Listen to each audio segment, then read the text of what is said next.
भारत माता की। क्यों भाई?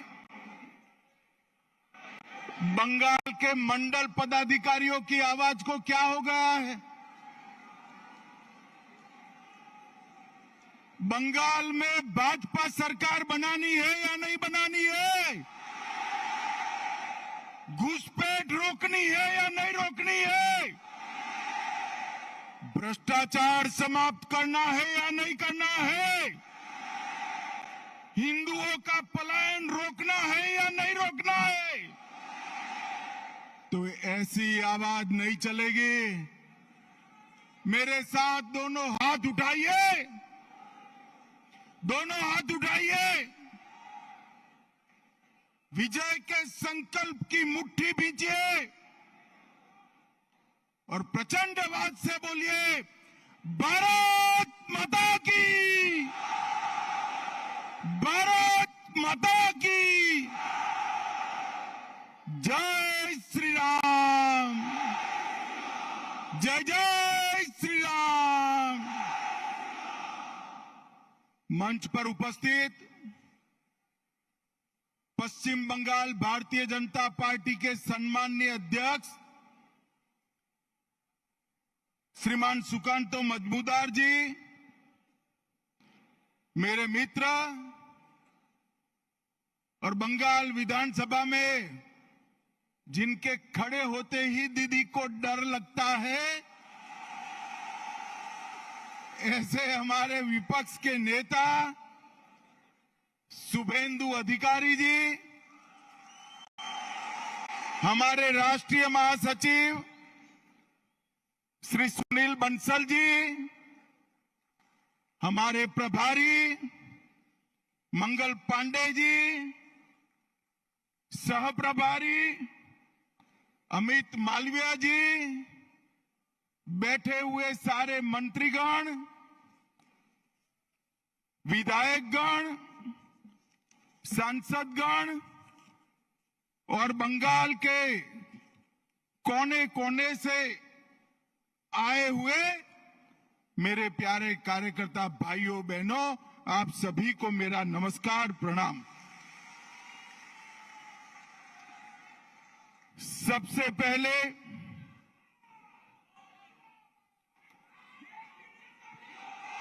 अरे अब सुनो भाई, सुनो, जिंदाबाद जरूर करना है। 26 में हमारे मुख्यमंत्री की शपथ के बाद करना है। भाइयों बहनों, सबसे पहले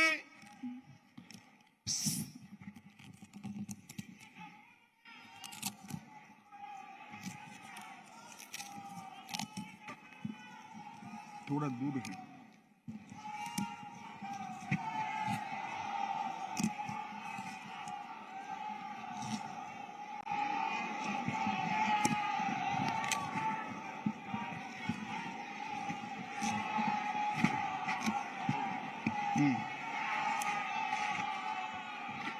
भाइयों बहनों, सबसे पहले मैं श्री कालीघाट मंदिर, श्री श्री 108 करुणामयी काली माता मंदिर और दक्षिणेश्वर काली मंदिर को प्रणाम कर कर मेरी बात की शुरुआत करना चाहता हूं।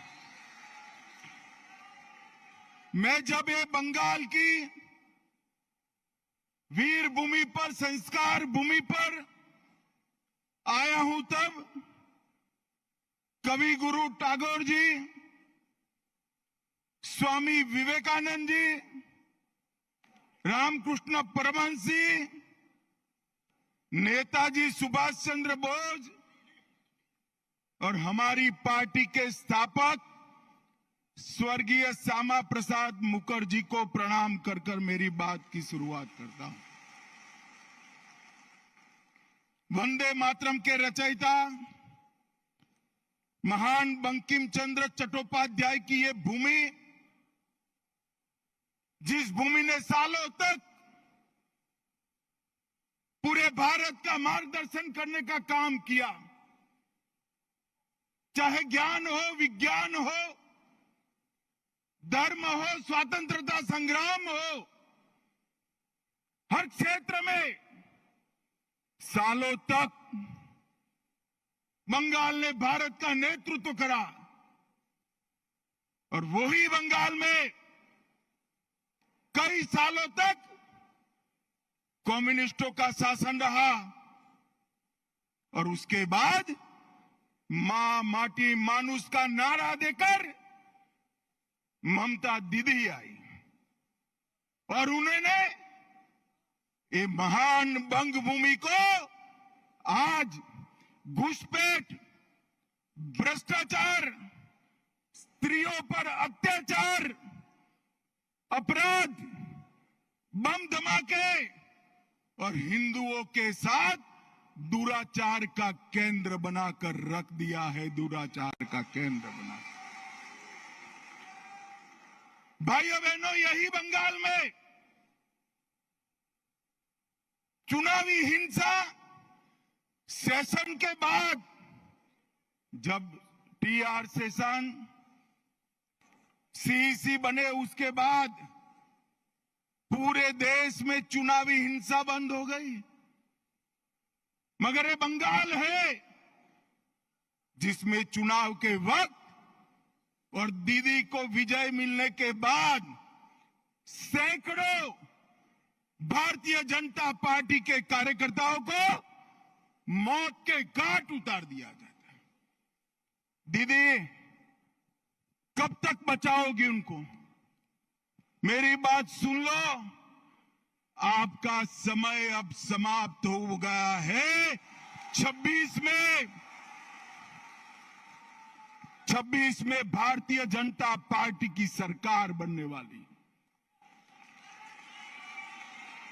और मैं सारे हजारों की संख्या में बैठे हुए मेरे मंडल के पदाधिकारियों को ये वादा करना चाहता हूं कि यहां तृणमूल की सरकार जाते ही हमारे कार्यकर्ताओं के हत्या के अपराधियों को जमीन में गाड़ा है तो भी बाहर निकालकर सजा करने का काम करें। लोकतंत्र के अंदर हिंसा कभी शोभा नहीं देती है। दीदी, हिम्मत हो तो हिंसा के बगैर, रैगिंग के बगैर चुनाव कराकर देखो।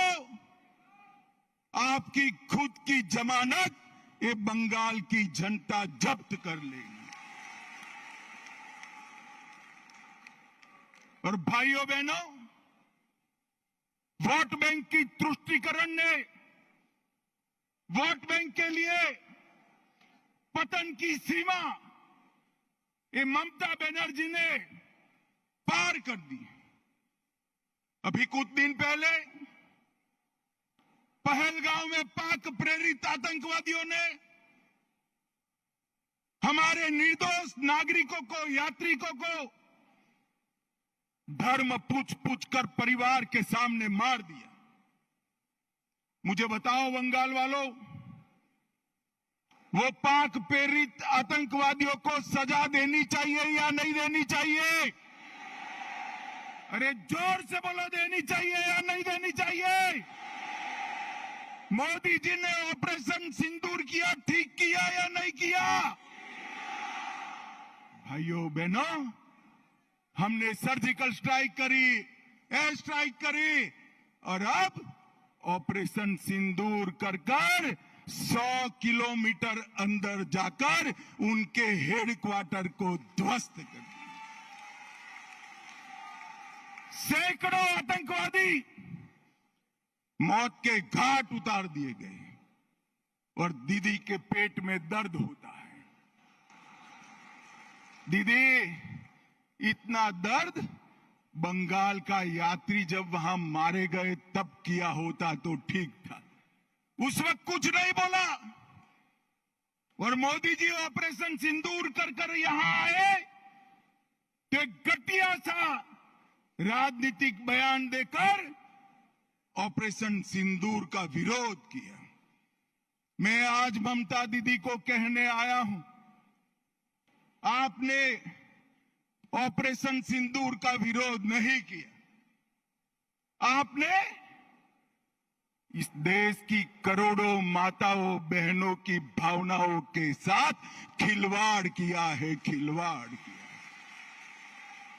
और मैं बंगाल की मातृशक्ति को भी अपील करने आया हूं, आने वाले चुनाव में ऑपरेशन सिंदूर पर सवाल उठाने वाली ममता जी को सिंदूर की कीमत बंगाल की माताएं बहनें जरा समझा दे, सिंदूर का अपमान करने का क्या मतलब होता है। भाइयों बहनों, 1990 से ये देश आतंकवाद झेलता है। 40,000 से ज्यादा लोग आतंकवाद की भेंट चढ़ गए। ये कांग्रेस की सरकारें, यूपीए की सरकारें, इंडिया अलायंस की सरकारें, जिसमें ममता बनर्जी भी मंत्री थी, कुछ नहीं करती थी। नरेंद्र मोदी सरकार आने के बाद गोली का जवाब गोले से देने की शुरुआत नरेंद्र मोदी ने। और ममता जी, आप जितना पक्ष लेना है उतना पाक प्रेरित आतंकवादियों का पक्ष ले लो। मैं बताकर जाता हूं, ये नरेंद्र मोदी सरकार है, ये भारतीय जनता पार्टी की सरकार है। ऑपरेशन सिंदूर समाप्त नहीं हुआ है। अब कोई भी हिमाकत करेगा तो उसको उतनी ही मजबूती के साथ जवाब देने का काम नरेंद्र मोदी जी करेंगे। मैं आज ऑपरेशन सिंदूर में हमारी बहादुर सेना बीएसएफ ने जो वीरता बताई है, वो सभी बीएसएफ कर्मी और सेना के जवानों को दो हाथ जोड़कर प्रणाम करता हूं। भाइयों बहनों, मोदी जी के नेतृत्व में बंगाल के विकास के लिए मोदी जी ने ढेर सारा काम किया है, परंतु विकास के साथ साथ बंगाल की संस्कृति को भी मोदी जी नहीं भूले। सालों से बंगाल वासियों की मांग थी कि हम बंगाल को क्लासिकल लैंग्वेज का स्टेटस दें। आज मैं ममता दीदी को पूछने आया हूं, 10 साल तक आप केंद्र में मंत्री थी या आपका समर्थन था, बंगाली भाषा को क्लासिकल लैंग्वेज का स्टेटस क्यों नहीं दिया? और भाइयों बहनों, हमारे मोदी जी ने बंगाली भाषा को क्लासिकल लैंग्वेज का स्टेटस देने का काम कर दिया। और ये ममता जी है जिनको इसके लिए धन्यवाद करने का भी शिष्टाचार नहीं आता। भाइयों बहनों, आगामी चुनाव में यहां बैठे हुए सभी मंडल के पदाधिकारियों का मेरा विनती है कि बंगाल का चुनाव सिर्फ बंगाल का भविष्य नहीं तय करता है। बंगाल का चुनाव देश की सुरक्षा के साथ जुड़ा हुआ चुनाव, क्योंकि ममता बनर्जी ने हमारे देश की सीमाओं को बांग्लादेशियों के लिए खुला कर दिया है। इनके आशीर्वाद से घुसपैठ हो रही है। मुझे बताओ मित्रों, घुसपैठ रोकनी चाहिए या नहीं रोकनी चाहिए? जोर से बोलो, रोकनी चाहिए या नहीं रोकनी चाहिए? क्या दीदी रोक सकती है? जोर से बोलो, रोक सकती है? ये भाईपो रोक सकते हैं क्या? घुसपैठ केवल और केवल कमल फूल की सरकार रोक सकती है। तृणमूल के सांसद मुझे संसद में पूछ रहे थे कि बीएसएफ क्या कर रही है। अरे ममता दीदी, हमने आपसे भूमि मांगी है, पूरी भूमि दे दो, बाढ़ को समाप्त हो जाने दो, एक परिंदा भी पैर नहीं मार पाएगा, परिंदा भी पैर नहीं। आप जानबूझकर बॉर्डर पर भूमि नहीं देते हो क्योंकि घुसपैठ चलती रहे, आपकी वोट बैंक बढ़ती रहे और आपके बाद आपका भतीजा भी मुख्यमंत्री बनता रहे। भाइयों बहनों, ये होने वाला नहीं। ममता दीदी को मैं भारतीय जनता पार्टी का ग्राफ बताने आया हूं। 17 के चुनाव के बाद हमने तैयारी की, 19 की लोकसभा में हमें सफलता मिली, 21 की विधानसभा में 77 सीटें मिली और 24 की लोकसभा में 97 सीटों पर भारतीय जनता पार्टी का लीड रहा, 97 विधानसभा सीटों पर और 143 सीटों पर 40% से ज्यादा मेरे कार्यकर्ताओं के परिश्रम के कारण वोट मिले हैं। मैं आज ये नरेंद्र मोदी की सेना जो मेरे सामने बैठी है, भारतीय जनता पार्टी का कार्यकर्ता बैठा है, उसको मैं बताने आया हूं कि थोड़ा फासला बाकी है।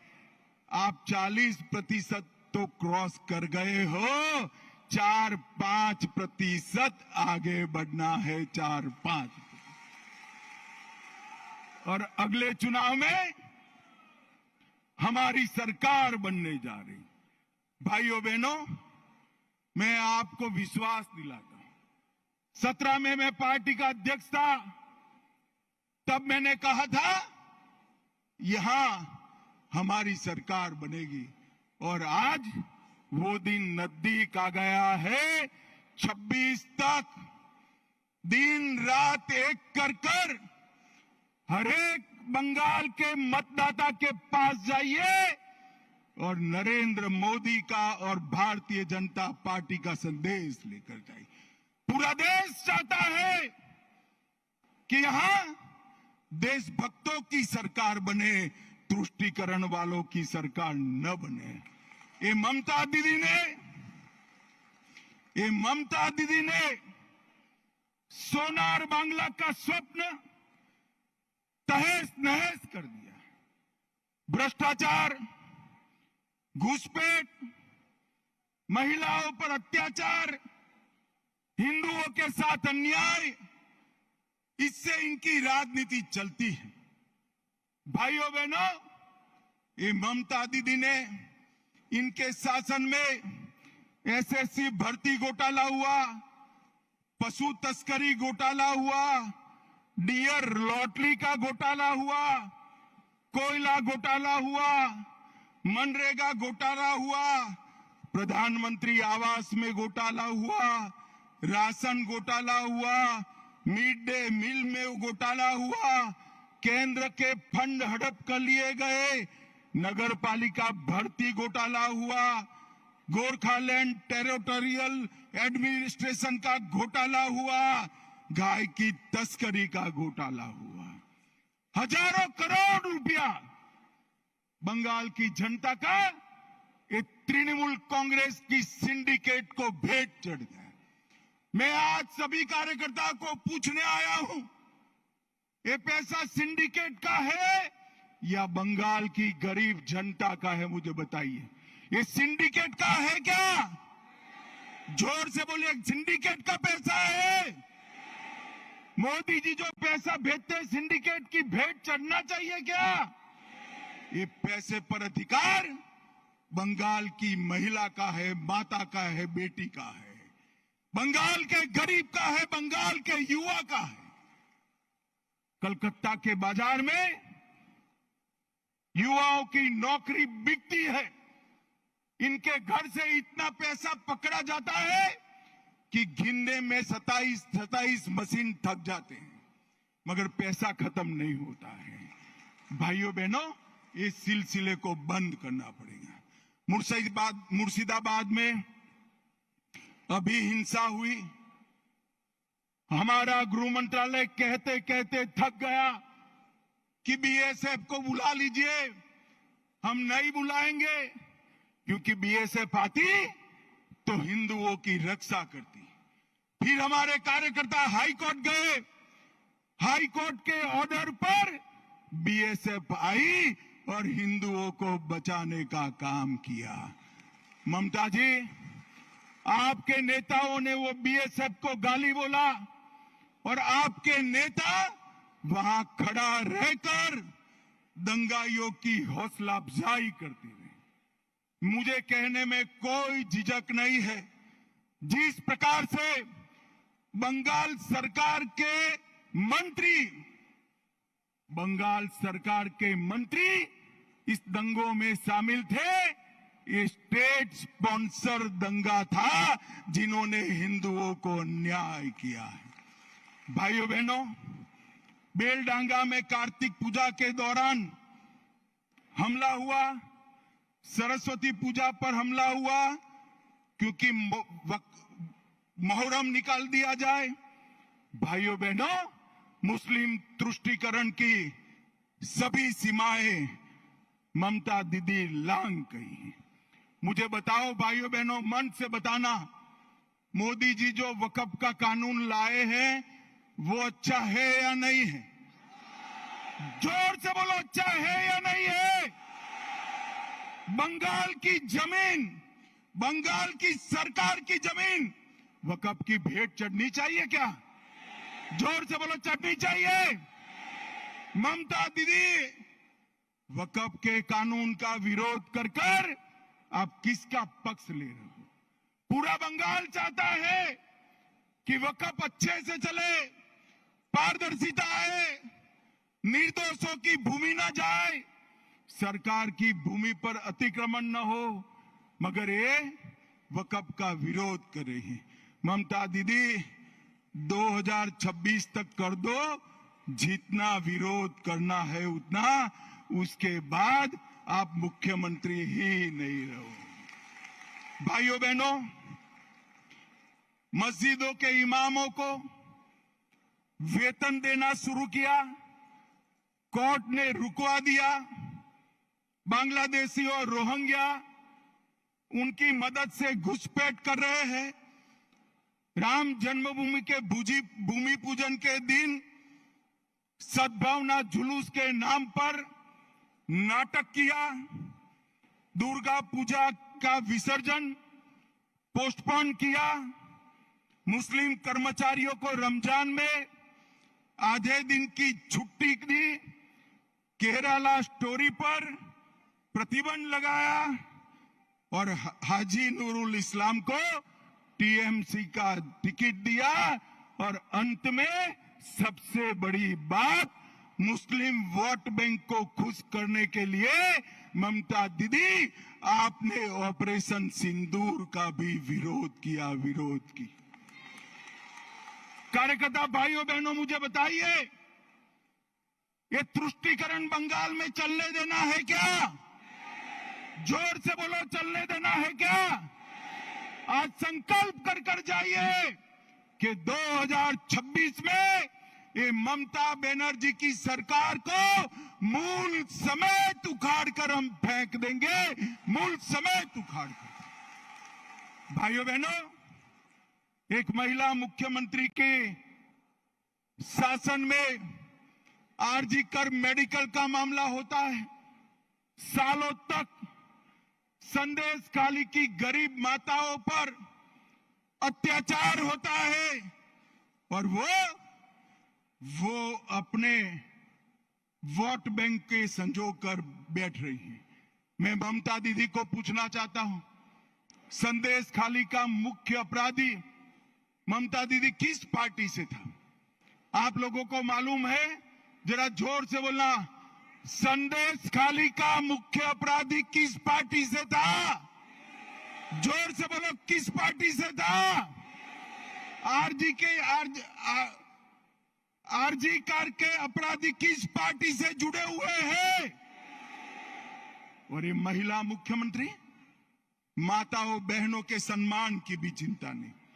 एक ऐसा शासन है जिसमें आदिवासी, कुड़मी, राजवंशी, कोच, मतुआ, गोरखा, कायस्थ, आगोरी, मछुआरा, कोई खुश नहीं।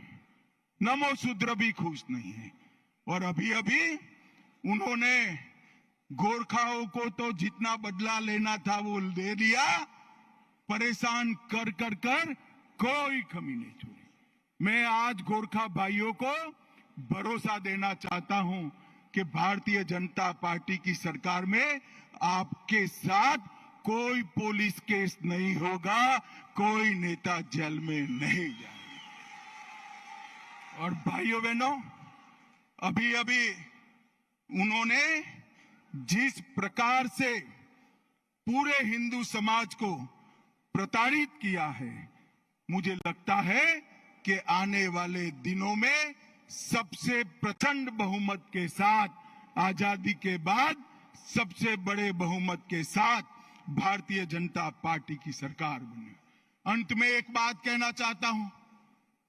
मेरे पास हमारे शांतनु जी आए थे 4 दिन पहले।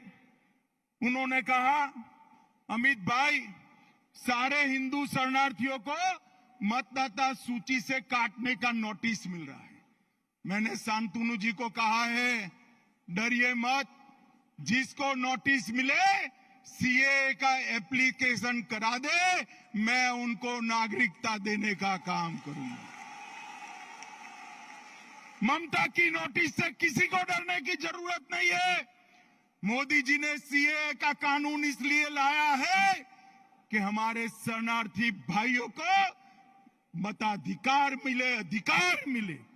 और ऑपरेशन सिंदूर में हमारी बहन के पति को मौत के घाट उतार दिया, उसको 2 दिन में हमने नागरिकता देने का काम भी समाप्त कर दिया। भाइयों बहनों, अंत में मैं ममता जी को एक सवाल करना चाहता हूं। ममता जी 10 साल तक आप केंद्र में सत्ता पर रही, 15 साल से मुख्यमंत्री है, यूपीए के साथ बैठी है, इंडिया अलायंस का हिस्सा हो। 10 साल सोनिया मनमोहन की सरकार में आपने बंगाल को क्या दिया? भाइयों बहनों, 10 साल में उन्होंने 2,09,000 करोड़ रुपया दिया था। कितना दिया था? जोर से बोलो। और मोदी जी ने 10 साल में 2,09,000 की जगह 8,27,000 करोड़ रुपया दिया है। और ममता दीदी, छोटे से छोटे काम का मेरे पास सूची है। आज बंगाल भारतीय जनता पार्टी ये सूची रिलीज करेगी 8,27,000 करोड़ के कामों की। मैं आपको पूछना चाहता हूं, आपके गांव में पैसा पहुंचा है क्या? अरे जोर से बोलो, पहुंचा है भाई? कहां गया? कहां गया? एक पैसा टीएमसी की सिंडिकेट की भेंट चढ़ गया है। मोदी जी 50 लाख करोड़ भेजे तो भी नहीं पहुंचना है।